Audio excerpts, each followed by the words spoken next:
বিসমিল্লাহির রহমানির রহিম। দয়াময় মেহেরবান আল্লাহর নামে। আমি সিনাই পাহাড়ে মুসার জন্য 30 রাত অবস্থান নির্ধারণ করেছিলাম। পরে এর সাথে আরও 10 রাত যোগ করে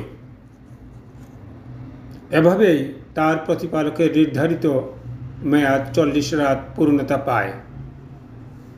মুসা তার ভাই হারুনকে বলল, তুমি আমার প্রতিনিধিত্ব করবে আমার সম্প্রদায়ের সাথে, আমার সম্প্রদায়ের মাঝে। এদের সৎপথে পরিচালিত করবে এবং অশান্তি সৃষ্টিকারীদের পথ অনুসরণ করা থেকে বিরত থাকবে। মুসা নির্ধারিত সময়ে নির্ধারিত স্থানে হাজির হল। তার প্রতিপালক তার সাথে কথা বললেন। তখন মুসা আবেদন করল, হে আমার প্রতিপালক, আমি তোমাকে দেখতে চাই, আমাকে দেখা দাও।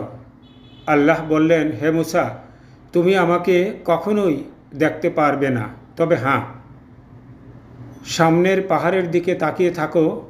পাহাড় যদি নিজ স্থানে স্থির থাকে তবে তুমি অবশ্যই আমাকে দেখতে সক্ষম হবে।